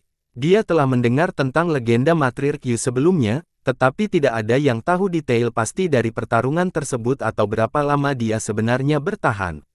Tapi sekarang, wahyu ini membawa seperti badai. Matriark Yu benar-benar berhasil mencapai gerakan 1000 melawan seorang kaisar menggunakan harta kehidupan, Grand Dao, dan tidak menahan apapun. Bahkan tanpa menggunakan kehendak surga, setiap serangan bisa menghancurkan dunia. Jadi, bisa dibayangkan betapa hebatnya Matriark Yu dulu. Peacock Bright Monarch belum pernah melihat kaisar abadi sebelumnya, tetapi dia bisa membayangkan kekuatan menakjubkan mereka. Coba berpikir, inilah eksistensi yang menang setelah bertarung di 9 dunia. Mereka tak bertanding pada generasi mereka sendiri. Kekuatan ibu pemimpin Yu memang cukup untuk berjalan dengan bangga di seluruh 9 dunia. Raja akhirnya tenang dan berkata, lalu bagaimana dengan senior Yu? Dia melirik kembali ke pup setelah mengatakan ini. Li Qiye berkata bahwa Zheng Feng jauh lebih kuat daripada Nyonya Besar Yu. Zheng Feng, Li Qiye berkata, jika kita memisahkan levelnya, dia dianggap sebagai penantang kaisar. Pesaing kaisar, apa bedanya? Dia bingung. Menurutmu hanya ada kaisar penyerang di sekitar sini. Orang awam hanya dapat melakukan kontak dengan level ini. Faktanya adalah bahwa makhluk yang sangat kuat di puncak dapat dibagi menjadi 3 tingkatan. Mereka terdiri dari calon God King dan kaisar teratas dengan urutan sebagai berikut: penyerang, pesaing, rival. Dia terkekeh setelah mengklarifikasi. Dunia hanya berbicara tentang penyerang. Di mata para petarung, penyerang adalah yang terkuat di bawah kaisar abadi. Hal ini tidak terjadi. Orang-orang pada tingkat ini memahami bahwa terdapat sekat-sekat yang mengganggunya sangat besar. Oleh karena itu, keberadaannya selanjutnya mengklasifikasikan dirinya ke dalam 3 tingkatan. Apa yang dimaksud dengan pesaing? Dia bertanya. Setiap kali orang berbicara tentang kaisar penyerang, mereka penuh rasa hormat. Faktanya, dibayangkan pada karakter setingkat ini saja sudah luar biasa dan patut dibanggakan. Di sisi lain, dia jarang mendengar tentang pesaing sehingga dia tidak memahami konsep ini. Sederhana sekali, jika kamu bisa bertahan gerakan 1000 melawan seorang kaisar menggunakan kekuatan kehendak surga, maka kamu adalah pesaingnya. Tentu saja ada standar lain. Jika kamu bisa bertahan melawan pembantaian kekaisaran yang sebenarnya, maka kamu juga seorang pesaing terlepas dari apakah kamu menggunakan kekuatanmu sendiri atau mengandalkan harta karun. Li Qiye berkata datar. Jika seorang kaisar sudah tak terkalahkan, seberapa kuatkah mereka dengan kehendak surga? Dia tidak menyadari hal yang terakhir tetapi tahu betapa hebatnya bertahan 1000 gerakan dalam kondisi seperti ini. Masih penting ketika kamu menggunakan harta karun untuk menyelamatkan dari keluarga yang sebenarnya. Dia harus bertanya, kamu pikir kamu tidak membutuhkan kekuatan hanya karena beberapa harta karun? Li Qiye tersenyum dan menghibur, menurutmu kehendak surga hanyalah sebuah lelucon. Jika Anda tidak cukup kuat, harta karun itu tidak akan berfungsi. Bahkan jika harta karun itu dapat bertahan dari serangan tersebut, hanya dampak dan gelombang kejutnya saja yang dapat membuat Anda menjadi darah kabut. Hanya eksistensi teratas yang benar-benar bisa menolak ini. Maafkan kepicikan saya. Raja merasa bahwa dia telah meremehkan kekuatan kehendak surga. Tidak mengherankan karena Anda belum melihat kehendak surga. Bahkan jika Anda melakukannya, Anda tidak akan terlalu khawatir, sampai benar-benar meletus. Saat itulah Anda akan menyadari betapa menakutkannya hal itu. Ini adalah kondensasi energi dan esensi dari seluruh generasi. Li Qiye tersenyum dan berkata, dia akhirnya memiliki konsep yang jelas tentang kaisar penantang. Lalu berapa banyak gerakan yang dilakukan senior Yu melawan kaisar abadi Qianli? Hal ini memicu pertanyaan berikutnya. Keduanya bertarung dalam waktu yang lama demi kehendak surga sebelum akhirnya dia kalah. Setelah dia menjadi kaisar, Zheng Feng menginginkan pertarungan terakhir sebelum dia pergi. Dia masih kalah dalam pertempuran ini, menghasilkan pilihan buruknya di masa depan meskipun menciptakan Grand Dao tertinggi untuk dirinya sendiri. Li Qiye menjadi sedih setelah mengatakan ini. Orang itu menyerahkan daonya sendiri dan mempertahankan dao yang lelah dunia milik Kaisar Abadi Mu Zuo. Dia bisa saja melarikan diri dari situ daripada bersembunyi di Po. Sayangnya, dia tidak berniat melakukan itu. Raja diam-diam mendengarkan kisah lama ini. Meski tidak mendengar rincian pastinya, samar-samar dia bisa menebak bahwa itu adalah semacam tragedi. Li Qiye akhirnya tersenyum kecut, Kaisar bersiap untuk pertempuran karena Zheng Feng adalah saingan terbesarnya. Dia langsung menggunakan kehendak surga dalam pertarungan yang menghancurkan dunia itu. Dia kalah setelah lebih dari 2000 gerakan. Lebih dari 2000 gerakan. Sang Raja berteriak setelah sangat terkejut. Matriark Yu bertahan lebih dari 1000 gerakan melawan Kaisar Abadi Yin Tian cukup mengesankan tetapi Zheng Feng bertahan 2000 gerakan melawan kehendak surga. Hanya satu kata yang bisa menggambarkan kekuatan, tak terpecahkan. Itu sudah diperkirakan. Li Qiye dengan lembut menenangkan, dia telah berada di jalan gelap ini sejak lama. Apakah kamu tidak melihat penampilan saat ini? Benar-benar dikutuk dan dibenci, bahkan surga yang tinggi pun tidak mau memandangnya. Itu sebabnya dia hanya bisa menunggu kematian. Semuanya ada harganya. Menunggu bahkan lebih menyakitkan daripada kematian itu sendiri. Dia selesai menunggu kematian. Dia melirik kembali ke pub lagi. Anda mungkin tidak memahami artikel di balik ini. Izinkan saya memberi Anda sebuah analogi. Misalnya, makanan terlezat pun rasanya seperti lilin. Hatimu adalah pohon mati, tidak ada cinta atau kebencian terhadap siapapun. Anda pada dasarnya hidup seperti sebongkah batu. Itulah makna di balik penantian kematian. Raja sedikit terkejut setelah mendengarnya. Menjalani hidup tanpa emosi apapun, itu hanyalah mayat yang berjalan. Itulah mengapa menunggu kematiannya sangatlah menyakitkan.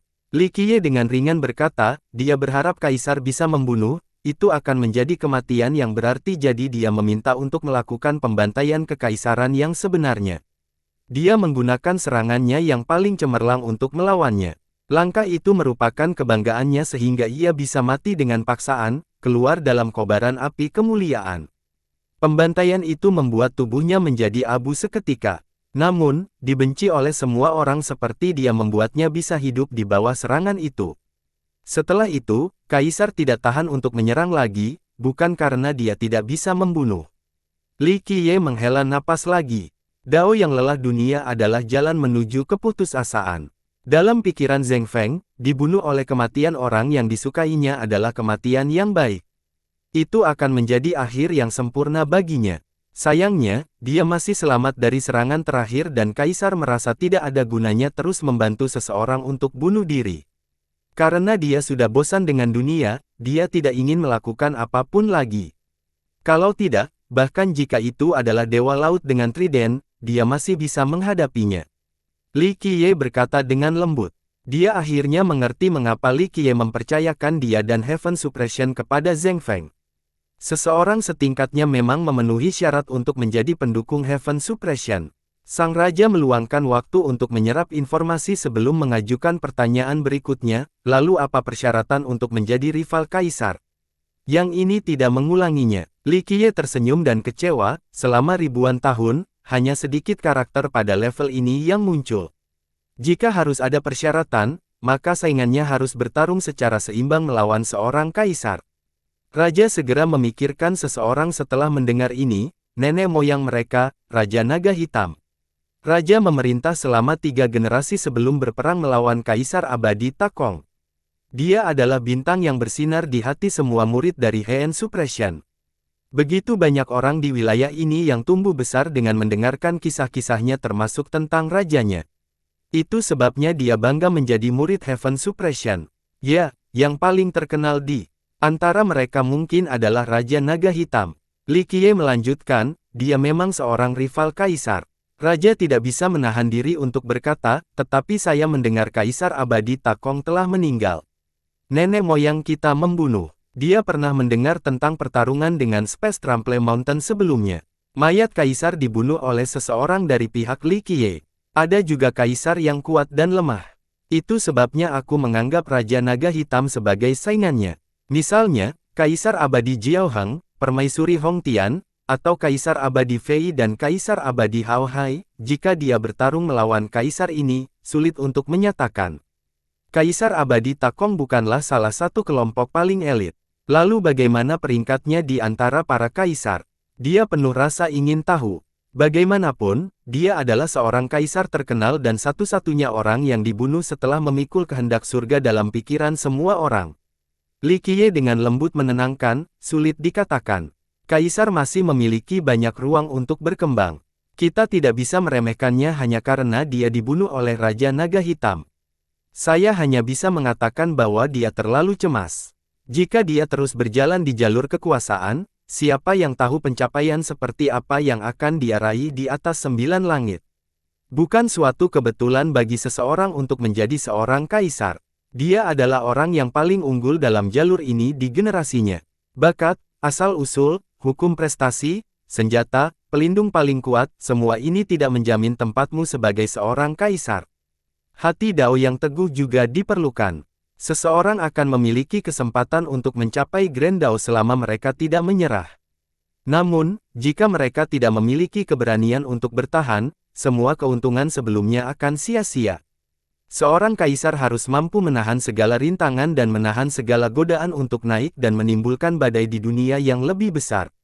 Dia menatap tajam ke bawah dan melanjutkan, murid dari penindasan surga tidak boleh memandang rendah Kaisar Abadi Takong. Prestasinya membuktikan kemampuan yang luar biasa.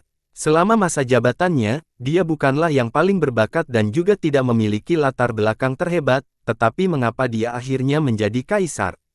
Apakah ini kurang beruntung? Dia memegangi kepalanya dan berkata, kaisar tidak tercipta karena keberuntungan.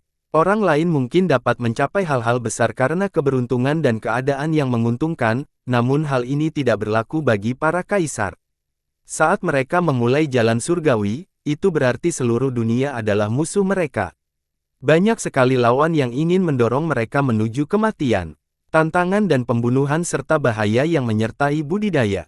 Petik 2. Setiap kaisar tangguh dalam pertempuran dan berjalan di atas tulang dan darah yang tak terhitung banyaknya. Bahkan jika mereka memiliki pelindung yang tak terkalahkan dalam bayangan, mereka harus menghadapi tantangan ini. Kalau tidak, mereka hanya akan menjadi bunga yang terlindung, tidak mampu menciptakan Grendel tertinggi mereka sendiri atau diterima oleh kehendak surga.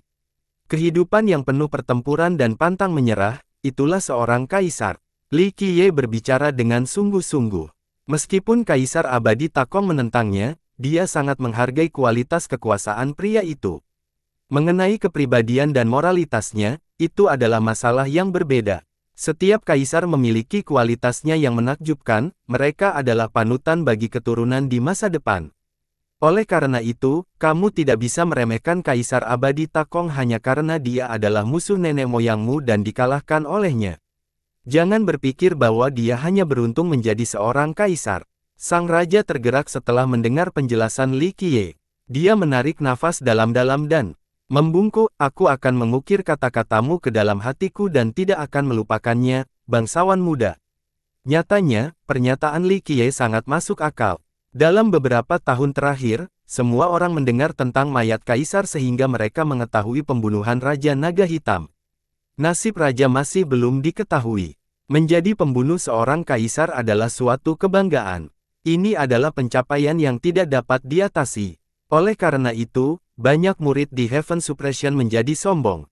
Mereka berpikir bahwa kaisar abadi Takong tidaklah berarti apa-apa.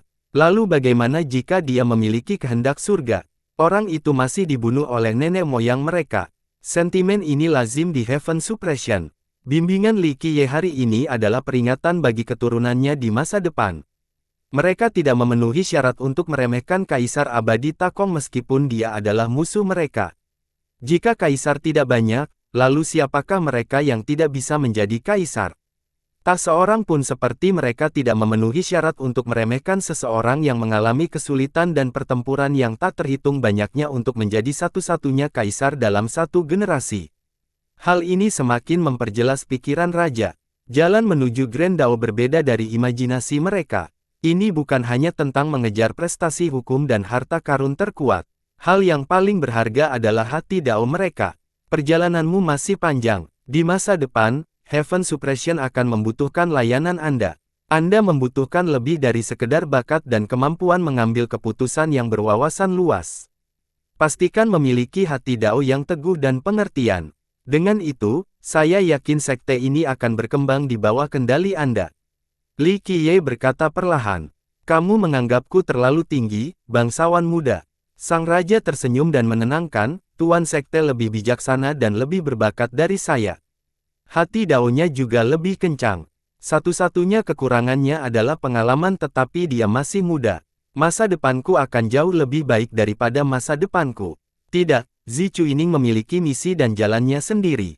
Li Qiye menenangkan. Raja bingung dan tidak memahami hubungan keduanya. Tentu saja, dia tidak tahu bahwa Zi Chuining tidak akan tinggal di Heaven Suppression. Suatu hari nanti, dia akan meninggalkan 9 dunia sepenuhnya. Inilah alasan mengapa Li Qiye menceritakan rahasia tombak darah abadi padanya. Suatu hari nanti, dia akan melanjutkan legendanya di atas 9 langit. Keduanya berkeliling Discover tanpa langsung mengunjungi klan Yu. Mereka meluangkan waktu untuk mengembara secara acak. Bangsawan muda, kita tidak akan mengunjungi klan Yu. Hal ini mendorong raja untuk bertanya. Kami akan melakukannya tetapi jangan terburu-buru untuk saat ini. Ibu pemimpin Yu baru saja keluar jadi dia perlu waktu untuk stabil, tidak perlu mengganggunya. Li Qiye mendengus. Klan Yu akan membiarkan kita membahasnya. Dia berteriak tetapi dengan cepat menemukan pertanyaan ini tidak diperlukan. Meskipun Li Qiye menyerang murid-murid klan tersebut, bahkan Yu Zhengfeng pun sangat menghormatinya. Sama sekali tidak sulit baginya untuk bertemu dengan Nyonya Besar Yu.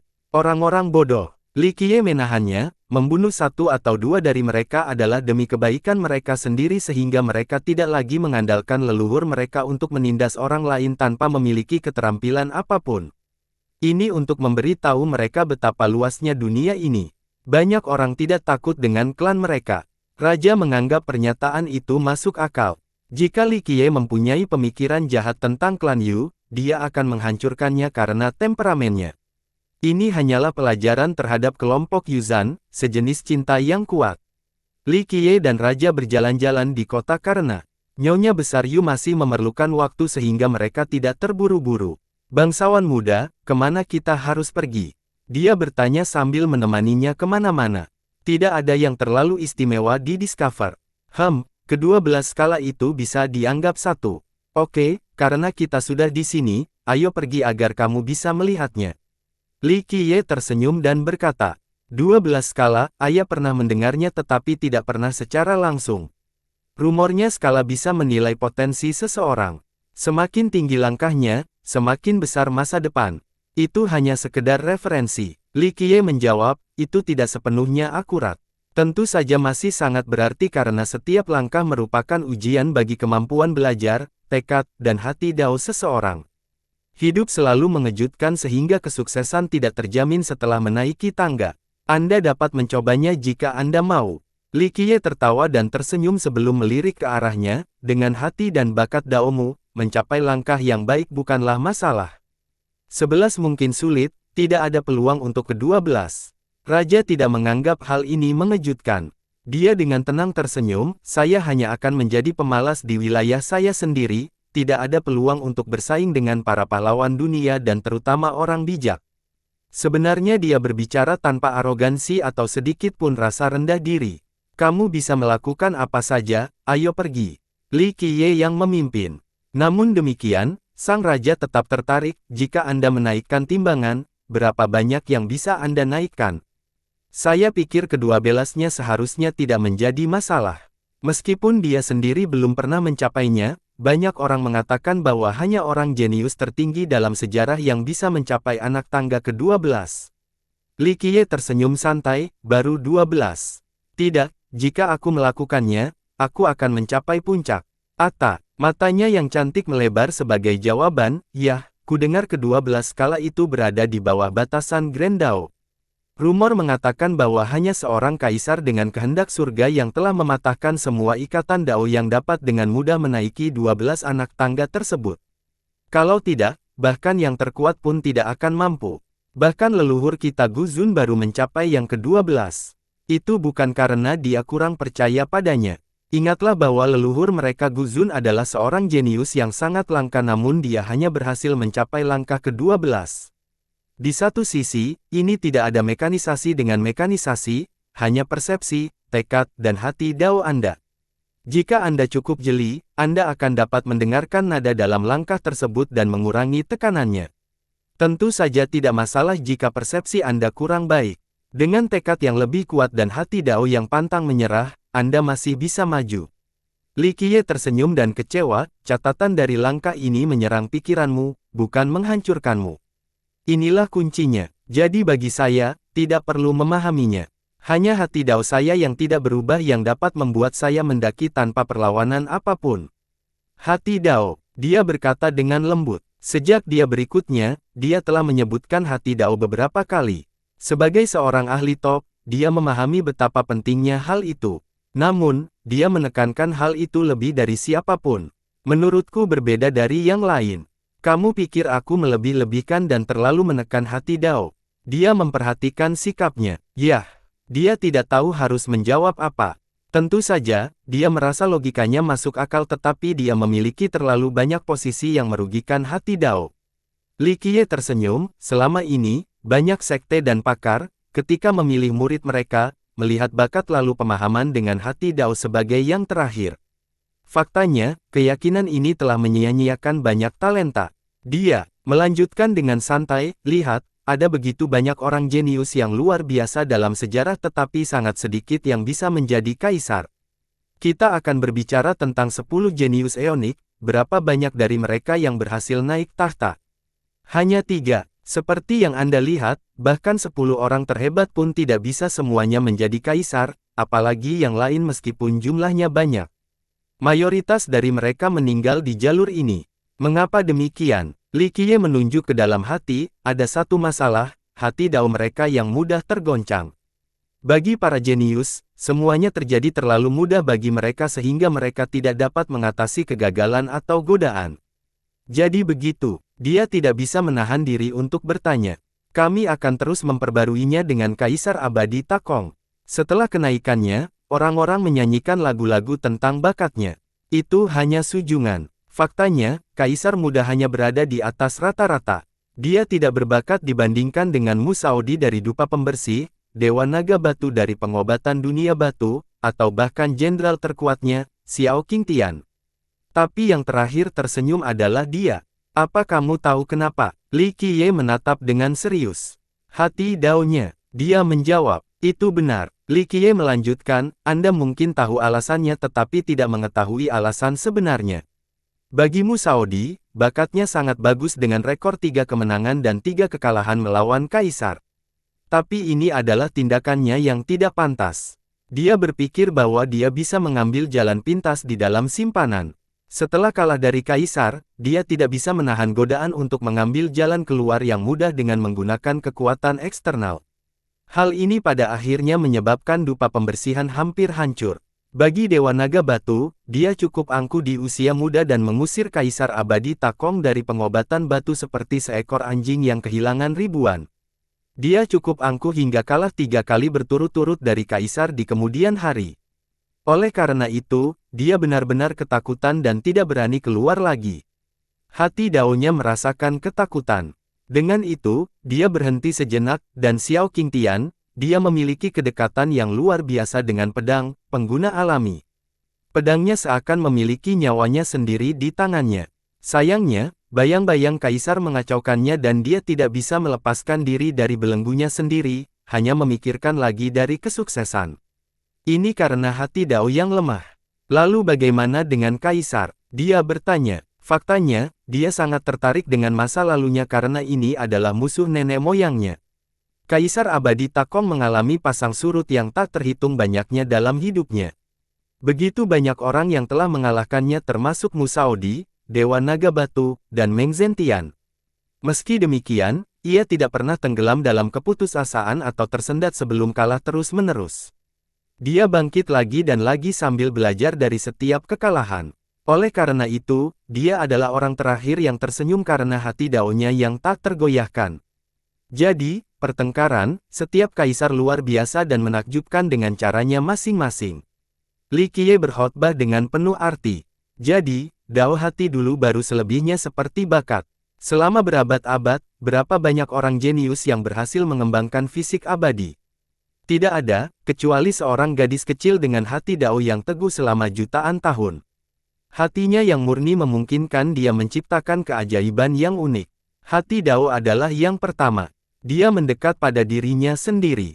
Orang-orang jenius tetapi tidak bagi mereka yang memiliki hati Dao yang tak tergoyahkan. Itulah mengapa hal ini jauh lebih penting daripada bakat ketika ingin melatih seorang kaisar masa depan. Inilah alasan mengapa Gu Zun dari penindas surga Anda tidak bisa menjadi seorang kaisar. Bakatnya bahkan lebih menakjubkan dengan orang-orang yang menyebut dia sebagai salah satu dari 10 jenius eonik. Dia memandangnya dan berkata, mengapa? Dia harus bertanya. Orang-orang percaya bahwa leluhurnya Gu Zun adalah salah satu makhluk paling berbakat di dunia. Beberapa murid dari sekte tersebut sebenarnya mengklaim bahwa dia adalah yang terhebat dari semuanya. Orang-orang hebat dari generasi yang lebih tua mengatakan bahwa dia pasti masuk 10 besar. Namun, bahkan pria berbakat seperti itu pada akhirnya tidak menjadi kaisar. Ini membuatnya sangat penasaran. Li Qiye menatap ke arah kulinernya selama beberapa saat sebelum menjawab pertanyaan sang raja, hati Dao-nya tidak teguh. Tidak tegas. Raja tidak dapat mempercayainya, itu tidak mungkin. Saya mendengar leluhur San dan yang lainnya berkata bahwa ketekunan adalah kelebihannya. Itu adalah dua hal yang berbeda. Li Ye menggelengkan kepalanya, menurutmu ini hanya tentang kebimbangan sebelum kesulitan. Tidak, godaannya adalah ujian lainnya. Gu Zun adalah orang yang sangat sabar. Untuk mencapai tujuannya, dia mampu menanggung semuanya. Namun, hati daunnya memiliki dua kelemahan. Pertama, keserakahan, kedua, penghormatan. Mata Li Qiye berubah menjadi dalam. Keserakahan dan pengkhianatan. Dia mengundang. Ambisi itu baik, tetapi ketika menjadi keserakahan, hal itu tidak berlaku lagi. Li Qiye menjelaskan, Gu Zun memiliki sifat serakah dan menginginkan segalanya, seperti seekor semut yang ingin menelan kue besar tetapi tidak menelan satu remah pun. Sebaliknya, dia menginginkan semuanya dalam satu gigitan. Tapi dunia ini tidak mengulanginya. Li Qiye tersenyum dan berkata, bagaimana dengan pengkhianatan? Dia bertanya, bagaimanapun, Gu Zun tetaplah leluhurnya. Kata pengkhianatan cukup kasar. Untuk mencapai tujuannya, Gu Zun bisa menjual semuanya. Dia tidak menginginkan semuanya, termasuk Raja Naga Hitam. Dia menatap lurus ke arahnya dan berkata, itu tidak mungkin. Dia berteriak, Raja adalah nenek moyang dan kebanggaan mereka. Di mata mereka, Gu Zun tidak akan bertahan hidup tidak peduli betapa jahatnya dia. Benar-benar sekarang, Li Qiye tersenyum, menurutmu orang seperti apa Gu Zun itu? Dia bukan murid atau anak Raja Naga Hitam. Statusnya setara dengan Lu Zhangxun, sebagai salah satu dari 10 jenius eonik dengan budidaya luar biasa, mengapa Raja tidak memberikan peran penerus? Mengapa dia mengambil semua posisi Gu Zun dan meninggalkannya tanpa tanggung jawab? Jika Anda adalah Raja Naga Hitam, apakah Anda akan menyia-nyiakan bakat seperti itu? Raja sudah cukup berbelas kasih tanpa membunuhnya. Raja bergidik setelah mendengar ini. Dia juga telah memikirkan masalah ini sebelumnya tetapi tidak berani mengorek lebih jauh. Kelompok leluhur San juga tidak ingin marah. Coba pikirkan, nenek moyang mereka adalah kandidat yang luar biasa jadi mengapa dia tidak menerima tanggung jawab yang besar? Mengapa dia harus menunggu sampai Lu Zhangxun meninggal sebelum merebut kekuasaan? Seseorang yang berwawasan luas seperti Raja Naga Hitam tidak akan mengubur bakatnya tanpa alasan. Gu Zun akan sangat dihargai dan dimanfaatkan dalam garis keturunan manapun, tetapi Raja Naga Hitam bahkan menyingkirkan semua keturunannya. Lu Zhangxun sendiri juga selalu waspada terhadap Gu Zun. Ini berarti Gu Zun telah melakukan kesalahan yang tidak dapat dimaafkan saat itu. Tapi Raja Naga Hitam adalah orang yang baik hati. Kesalahan apa yang tidak bisa dimaafkan? Lalu dia memikirkan apa yang baru saja dikatakan Li Qiye dan memberikan jawaban yang mengejutkan, pengecualian. Raja menjadi tercekik. Meskipun dalam perebutan kekuasaan internal ini, Gu Zun adalah lawan penatua Zhangxun, dia tetaplah leluhur mereka, tidak ada seorang pun yang benar atau salah dalam menginginkan kekuasaan. Namun, keadaan Raja Naga Hitam adalah hal yang menakutkan. Jika para murid mengetahui bahwa Gu Zun telah menjadi nenek moyang mereka sebelumnya, mereka tidak akan pernah memaafkannya. Kaisar abadi memiliki standar tertentu. Li Qiye berkata dengan datar, ada satu lagi persyaratan penting di luar hati Dao, sebuah etika kekaisaran. Etika pemerintahan. Dia langsung menjadi perhatian karena ini pertama kalinya dia mendengar istilah tersebut. Ini adalah konsep yang sangat kabur tetapi jika saya ingin lebih spesifik, pengkhianatan bukanlah salah satunya. Seorang kaisar bisa membantai jutaan orang dan melingkupi klan, tapi tidak dikhianati. Mengapa demikian? Dia bertanya. Li Qiye melanjutkan, kaisar bisa saja tidak mengenal ampun tetapi mereka harus memiliki aturannya sendiri. Misalnya, para kaisar dari ras Ming kuno, mereka membantai begitu banyak orang, termasuk kaisar mereka sendiri, saat kegelapan mereka membuat 9 dunia. Namun, mereka tidak akan menggantikan ras Ming kuno dan jiwa mereka sebagai anggotanya. Pengkhianatan ini selamanya akan menghantui seorang kaisar. Bagi mereka yang belum naik, ini akan menjadi iblis batiniah yang mungkin menelan mereka. Dia berkata dengan serius, saya mendengar bahwa Kaisar Abadi Yeti telah membantai banyak orang. Pedangnya selalu berlumuran darah. Dia tidak bisa tidak mengemukakan cerita yang berbeda. Kaisar Abadi Yeti, Li Qiye tersenyum menjawab, sebelum menjadi seorang kaisar, dia benar-benar membunuh banyak orang, bahkan orang-orang terdekatnya. Namun, pengucilan tidak pernah terjadi, hanya kekejaman. Setelah menjadi kaisar, dia melakukan lebih banyak kejahatan, tetapi sebenarnya, itu juga tidak dikhianati. Dia tidak merusak jantungnya tetapi hanya memotongnya. Dia menatap sang raja dan mengungkapkan, tetapi ada sesuatu yang tidak kamu ketahui. Dia membayar mahal atas tindakannya. Dia mungkin adalah kaisar yang menderita kematian paling parah. Kematian yang paling menyedihkan. Bahkan kaisar pun akan mati dengan tertidur. Dia menjadi terkejut. Perlu diingat bahwa bahkan kematian kaisar abadi Takong tidak dapat dijelaskan dengan kata-kata ini. Memang sulit bagi kaisar untuk menderita kematian seperti ini, tetapi kaisar abadi Yeti membahas akhir yang sangat tragis, nasib yang lebih buruk dari kematian. Bagi seorang kaisar, tidak ada yang lebih mencintai daripada akhir hidupnya. Nasib yang lebih buruk dari kematian. Sang raja bergidik. Dapat dipahami jika orang biasa menjadi korban nasib ini, tetapi bagi seorang kaisar, mungkinkah buruknya? Dia tidak bisa membayangkannya sama sekali. Itulah mengapa kaisar harus mematuhi aturan tertentu atau mereka akan membayar mahal atas tindakan mereka suatu hari nanti. Surga yang jahat mungkin tidak akan membunuh siapapun. Namun, penghakiman dunia tidak pernah membiarkan siapapun.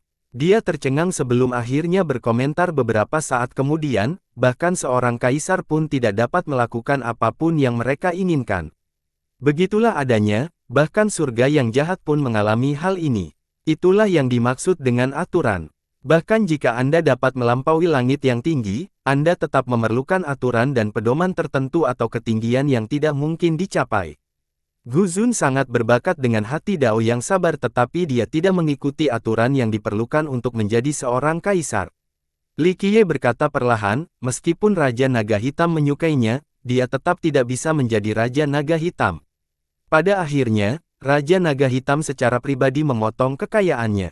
Mendengar rahasia ini membuat Raja tercengang. Dia tidak tahu apa yang dilakukan Gu Zun saat itu, tetapi mendapatkan ketidakpercayaan dari nenek moyang mereka berarti dosanya tidak bisa diselamatkan. Oke, tidak perlu membicarakan cerita lama. Ayo pergi ke 12 skala. Li Qiye tersenyum dan berkata. Raja buru-buru menyusul. Meskipun demikian, dia masih belum bisa tenang karena Li Qiye telah mengungkapkan terlalu banyak hal kepadanya. 12 skala itu bukan hanya 12 langkah. Lebih tepatnya, itu adalah gunung berukuran sedang.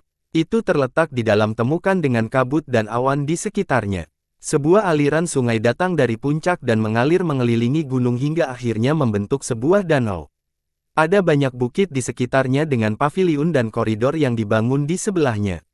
Itu adalah tempat yang sangat populer di Discover. Pengunjung akan datang dan berkunjung setidaknya sekali untuk menguji masa depan mereka sendiri. Ini bukanlah gunung alami. Rumor mengatakan bahwa itu hanya muncul di Discover pada generasi Kaisar Abadi Yin Tian. Kisah lain menceritakan bahwa Matriark Yu dan Legiun Naga Hitam menggunakan metode tertinggi untuk memindahkan skala ke kota ini. Beberapa orang percaya bahwa sebelum menjadi milik kota, tempat ini dulunya adalah gunung dewa bagi ras yang saleh dan berfungsi sebagai penghalang. Bagaimana Matriark Yu mendapatkan gunung dari ras mitos ini masih menjadi misteri. Singkatnya, dia menempatkannya di Discover segera setelahnya. Sejak saat itu, orang-orang menyebut 12 sisik dan menjadi pemandangan yang indah di tempat ini.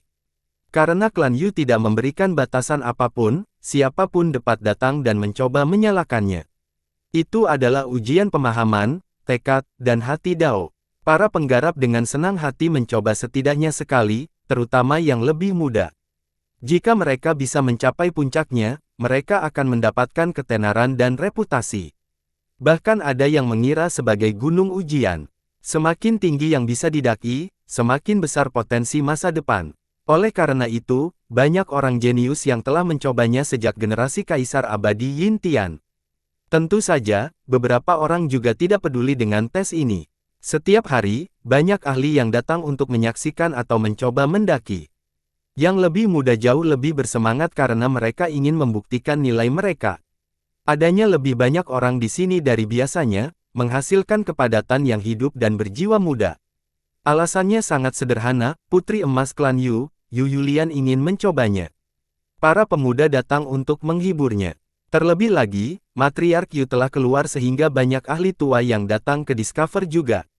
Junior mereka mengikuti. Ini adalah kesempatan bagus bagi mereka untuk berteman dengannya. Orang-orang ada di mana-mana di sekitar timbangan. Percakapan mulai terbentuk. Ada 12 anak tangga besar yang membentuk timbangan. Setiap anak tangga tingginya setidaknya 3 meter sehingga tidak mudah untuk didaki sama sekali. Budidaya tidak menjadi masalah di sini karena seluruh gunung diciptakan dari rantai Grand Dao. Hanya kaisar abadi yang telah menembus rantai ini yang akan terbebas darinya. Jika tidak, budidaya tidak ada gunanya. Ini karena semakin tinggi budidayanya, semakin besar tekanan dari rantai Dao. Itu tidak akan membantu kenaikan sama sekali. Setiap langkah memiliki catatannya sendiri. Yang lain tidak akan bisa mendengar apapun, hanya untuk pendaki saja. Nada ini adalah suara Grand Dao. Setelah setiap langkah berhasil, nada lain akan berbunyi. Dengan bakat yang cukup, seseorang akan dapat memahami misteri catatan Dao. Dengan itu, mereka akan lebih mudah menaiki tangga. Tentu saja, tidak masalah jika memiliki bakat rata-rata. Dengan tekad yang cukup dan hati Dao yang teguh, mereka masih bisa menahan catatan Dao. Suara ini menjadi semakin kuat di tingkat yang lebih tinggi. Ini akan beresonansi dengan Grand Dao milik pendaki dan menciptakan tekanan yang proporsional. Oleh karena itu, langkah-langkah tersebut merupakan tantangan besar terhadap semua karakteristik yang diperlukan untuk budidaya. Jika seseorang bisa mencapai langkah ke-8, itu berarti mereka adalah naga dan burung phoenix di antara manusia. Di atas langkah ini, mereka bisa meninggalkan bayangan. Ini merupakan catatan prestasi dan kejayaan mereka. Oleh karena itu, orang dapat melihat banyak bayangan pada anak tangga atas ini. Mereka terdiri dari orang-orang terkenal. Oleh karena itu, generasi muda menganggap langkah muda yang lambat sebagai tantangannya. Begitu berhasil mencapai ketinggian tertentu, mereka akan berhasil dan dianggap jenius. Seperti kata pepatah, seseorang harus meninggalkan warisan yang bertahan lama. Oleh karena itu, anak-anak muda ingin meninggalkan bayangannya di tangga tersebut agar menjadi terkenal. Ujung ke-8 memiliki banyak bayangan dari segala bentuk dan usia. Tingkat ke-9 jauh lebih sedikit dibandingkan sebelumnya. Sedangkan untuk lantai 10, itu adalah jumlah yang terserap yang bisa dihitung dengan jari. Tak perlu dikatakan lagi tentang lantai 11, hanya ada satu bayangan. Itu adalah angka tertinggi yang masih sangat muda. Ia memiliki kehadiran yang angkuh seperti seorang tiran tanpa mahkota. Hanya ada satu bayangan untuk yang terakhir, seorang pria berbaju abu-abu. Meskipun sangat kabur, bayangan ini telah terpahat pada langkah ke-12. Banyak orang melihat langkah ini dengan iri, tidak banyak bayangan setelah langkah ke-9. Namun, ada beberapa yang berada di pertengahan dan pertengahan. Hal ini membuat penonton penasaran. Seseorang bertanya, apa perhentian antara tanggal 9 dan 10? 9,5, kata seorang pemula dari Discover. Seorang pemuda bermata elang melihat bayangan di sana dan berteriak, bukankah itu Raja Naga Langit, Pangeran Naga Emas, dan Hailin? Yang ketiganya berada di zona tengah. Bayangan mereka tampak seolah-olah mereka ada di sana secara langsung. Ya, mereka adalah para jenius paling cemerlang dari generasi terakhir Laut Besar kita. Seorang yang berpartisipasi dari wilayah ini dengan bangga menyatakan, dia benar. Raja Naga Langit sekarang bertanggung jawab atas tebing naga berjongkok. Dia mampu menantang keajaiban lainnya di masa lalu. Salah satu penggemar menjelaskan, Pangeran Naga Emas bertanggung jawab atas kota iblis Muzuo. Dia juga cukup terkenal sekarang. Hailin keluar sedikit lebih lambat dibandingkan dengan keduanya. Mungkin saja, tapi dia cukup galak dan menyebabkan masalah di mana-mana. Maksudku, dia masih hidup sekarang setelah dikejar-kejar begitu sering. Seorang iblis mengenang, orang-orang ini sungguh luar biasa tetapi langkahnya memiliki lebih banyak orang yang menakutkan. Seorang tetangga yang kuat melihat ke langkah kerabat dan berkata, jika saya bisa meninggalkan bayangan saya di langkah kerabat, tidak akan ada penyesalan dalam hidup. Ada 3 bayangan di langkah-langkah. 2 orang sedikit lebih tua dan yang terakhir masih sangat muda. Itu Ding Yuanhou dari ras iblis kita, God King paling menakjubkan di Laut Besar. Rumor mengatakan bahwa dia bisa menyerang seorang kaisar. Setan dengan bangga menunjuk ke salah satu bayangan dan berkata, masa tenggelam dalam kekaguman setelah mendengar nama Ding Yuanhou. Dia tidak memiliki rekor pertempuran menakjubkan seperti Matriarch Yu. Namun, dia bertahan di era Dao sulit dan akhirnya menjadi God King. Bahkan ada yang mengatakan bahwa dia adalah jenius terhebat setelah generasi Raja Naga Hitam. Oleh karena itu, banyak setan yang memandangnya sebagai kebanggaan mereka. Orang itu adalah leluhur dari penindasan surga kita. Di tengah lapangan ada murid Heaven Suppression. Tentu saja, dia hanyalah murid sekte luar biasa. Kamu Jiushu. Seseorang berteriak tetapi segera menutup mulutnya karena mereka merasa ini sangat tidak sopan. Bayangan khusus ini ditinggalkan oleh leluhur tak terkalahkan dari Heaven Suppression, Ye Jiushu. Dia sangat terkenal di Grand Sea karena otoritasnya saat ini. Orang-orang cukup waspada setiap kali disebutkan. Sayang sekali, Wolongzi, jika dia masih hidup saat ini, prestasinya akan luar biasa, tidak kalah dengan leluhur Ye dan Ding Yuanhou. Seorang yang memiliki hubungan dengan iblis laut menghela napas dan berkata, tebing naga berjongkok sungguh menakjubkan pada generasi ini, satu sekte dengan dua keajaiban. Wolongzi dan saudaranya, Wolong Xuan sangat cemerlang. Beberapa orang berpikir bahwa Wolongzi lebih berbakat daripada saudaranya. Sayang sekali, bahkan surga pun iri dengan bakatnya yang luar biasa sehingga dia mati selama pengurangan kehidupan. Orang lain mengeluh. Mereka yang mengenalnya merasa sangat buruk. Bahkan orang-orang yang belum pernah bertemu dengannya juga bersimpati. Wolongzi terkenal bersama Dewi Penekan Surga. Sayangnya, seorang jenius tak tertandingi seperti dia jatuh ke dalam kemiskinan. Bersambung.